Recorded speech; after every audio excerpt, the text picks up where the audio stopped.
You know, when we first started this channel, we were mainly looking to have a good time, to watch a few good sci-fi movies, maybe a few bad ones, a lot of good and bad horror. Yeah. But one of the things that we wanted to do, and that we haven't yet, was to talk about some movies that are important, that we think everyone should see. And that brings us to this week's selection, Ikiru, by Akira Kurosawa. Kurosawa, a film from 1952, and widely regarded as one of the greatest films of all time. And that being said, that like Al was saying, we're trying to make important movies, but we don't just want to choose the ones that everyone's seen. You know, I'd wager good money that half the people that watch our channel would have no idea what this movie's about, or who is in it, or who directed it. Yeah, when you hear the name Kurosawa, you immediately think of Seven Samurai. Yeah, samurai, period pieces, armor, swords, and sword fights. That's about it. And you wouldn't be wrong, because you know that was his bread and butter. That's kind of how he made his name. But this was kind of regarded as his first real huge, I guess you would call it contemporary film. Because it dealt with a very important time in Japan's history. It was the Reconstruction period after World War II. So that's like from 46 through till late 50s, where the country's trying to get back on its feet. You have the occupation of U.S. forces in Japan, and they're basically just rebuilding the infrastructure for the country, like schools and government systems. Now they're having to deal with democracy. And Kurosawa puts an elegant point on just that whole time period with this movie, and it's one of those films that the first time I saw it, it really stuck with me. Yeah, it did. And I'd been talking with a few people over the past couple of years, and yeah, some of them had heard of it, but almost nobody had seen it. So that's where we're trying to deliver this little gem to you, so that you can hopefully find a copy of it. It's out on the Criterion Collection right now, but we'll just run down the plot real quick, see if it tickles anyone's fancy. Well, basically the story is about an old man who, for the past 30 years, was working for City Hall in his own little department. You know, he's head of the department, and he's a company man through and through. One day he goes to the doctor, and he has stomach cancer.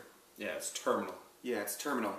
And that throws his world into disarray, because he's realized that for the last 30 years, his life hasn't amounted to much. Yeah, he's lived behind his stamp and behind his desk, and without really interacting with anybody or doing anything meaningful.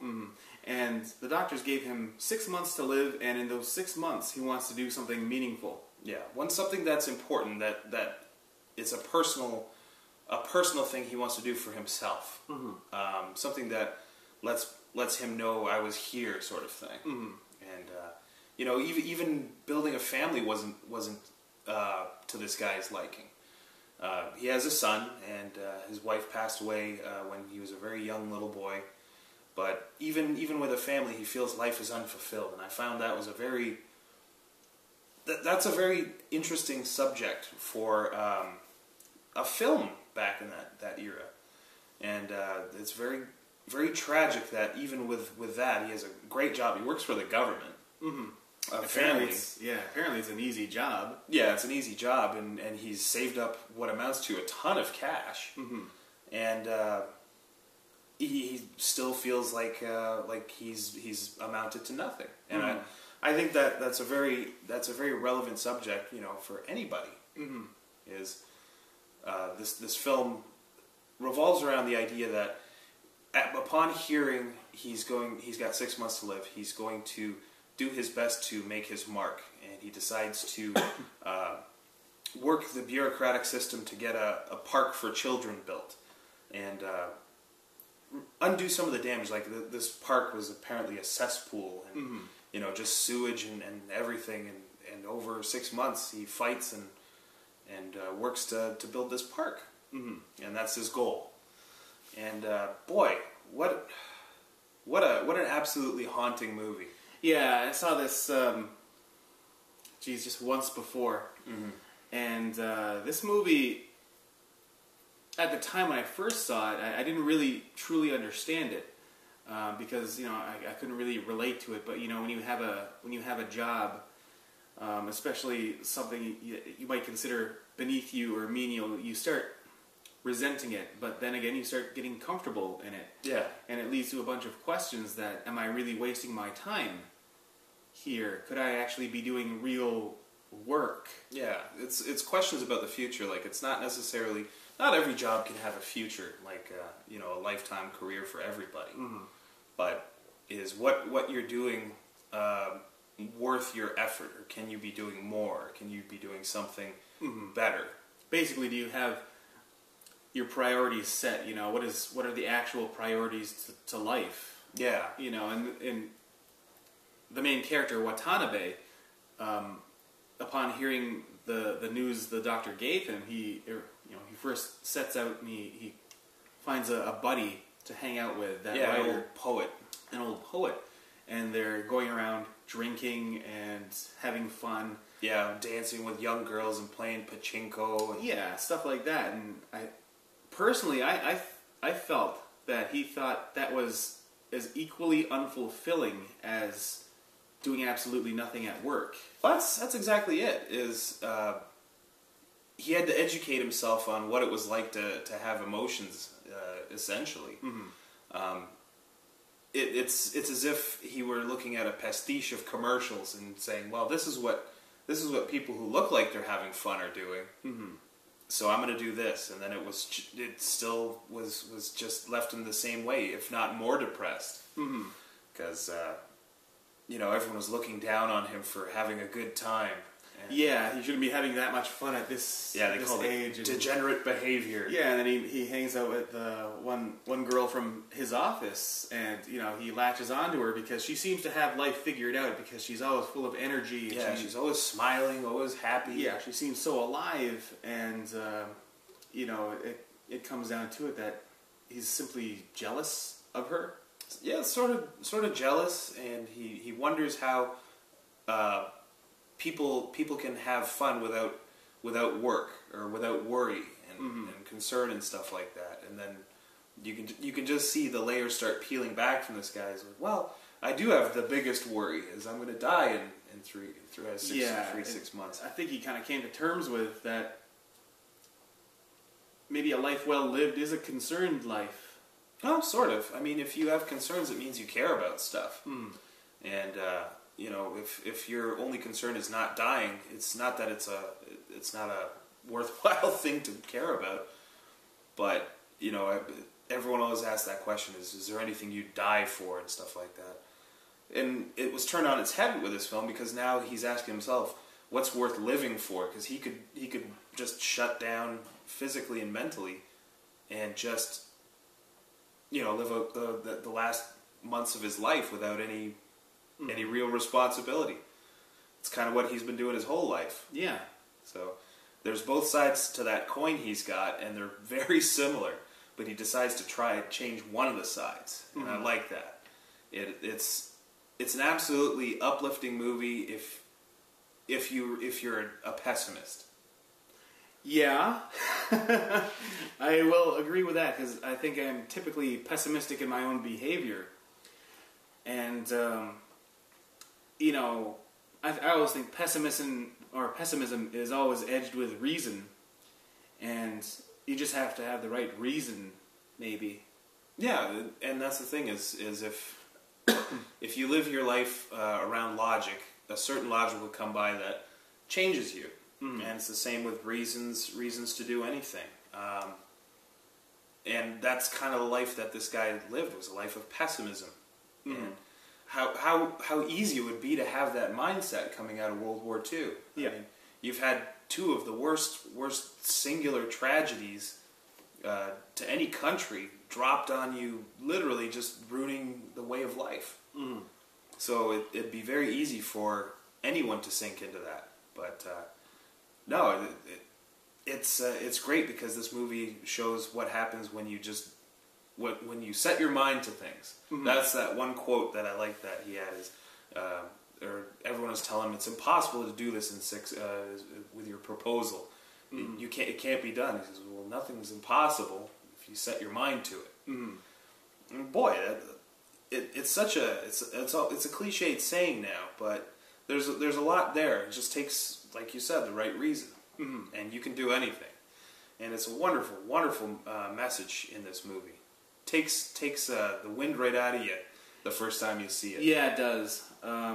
This is one of the saddest movies I've seen, and not because it's not like an in-your-face sadness, but it's one that it kind of speaks to you on a insightful level.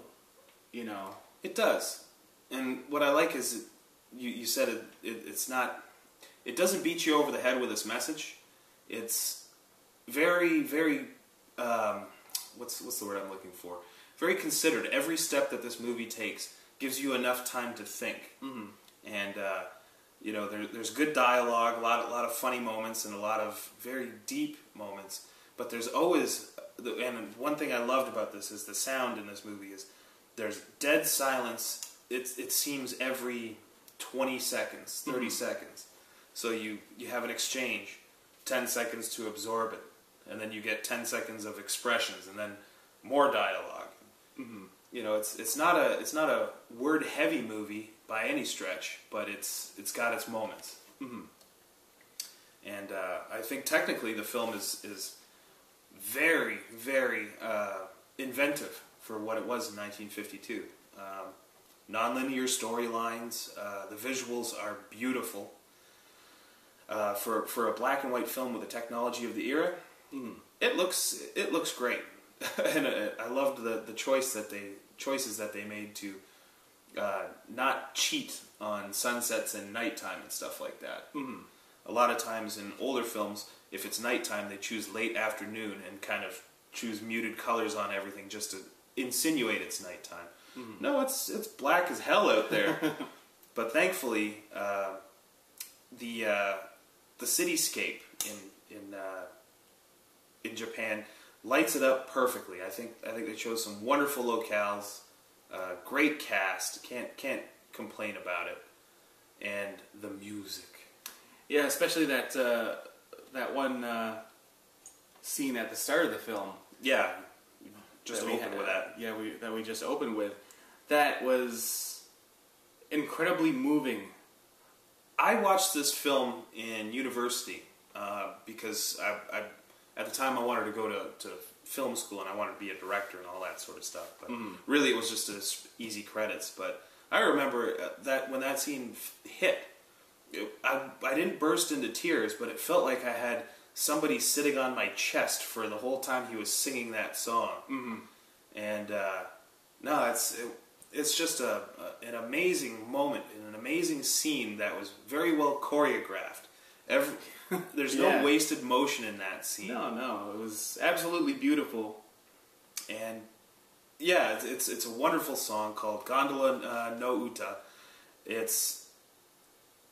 I don't know. It's the perfect theme song. The lyrics, the tune. It's slightly hopeful, but there's sadness and there's regret, and it's wistful. And regret is actually the basic theme of this movie.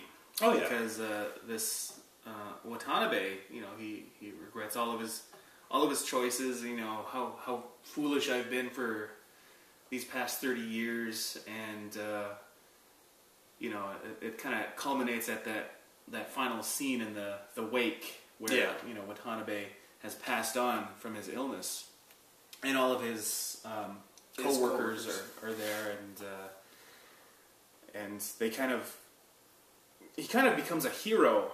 Yeah, he's a local hero in a place where you don't step out of line because you're gonna get removed. Yeah, it's very not cliquey, but it's kind of the definition of politicking. Yeah. And there's one line in there that I liked in this movie is the easiest way to ensure your place in the world is to do nothing at all. Mm-hmm. And that was kind of the tone of the whole film, and or at least his life in the office in City Hall. Mm-hmm. But it was just that wake scene. It all culminates there. Mm-hmm. But there's some very deflating moments in the movie, and there's some very uplifting ones. It's just such it'll tire you out, and I think it's a good tired though. It's like having a really good dream. There's some things that are worth thinking about. It's good to have a little mental exercise now and then. And I think this was the perfect movie to demonstrate it, and I can't recommend this movie enough. No, this is absolutely a once in a lifetime picture that you deserve to see more than once in a lifetime. Mm. But we're gushing too much. If we keep going like this, we're going to actually beat the runtime of the movie. So we're just going to have to sign out for now, and hopefully we can do this a little bit more often. Get in touch with some of the lesser known gems, and not gems just because we enjoy them. Gems because they're important. Mm-hmm. So please go see Ikiru at your nearest convenience. Good night.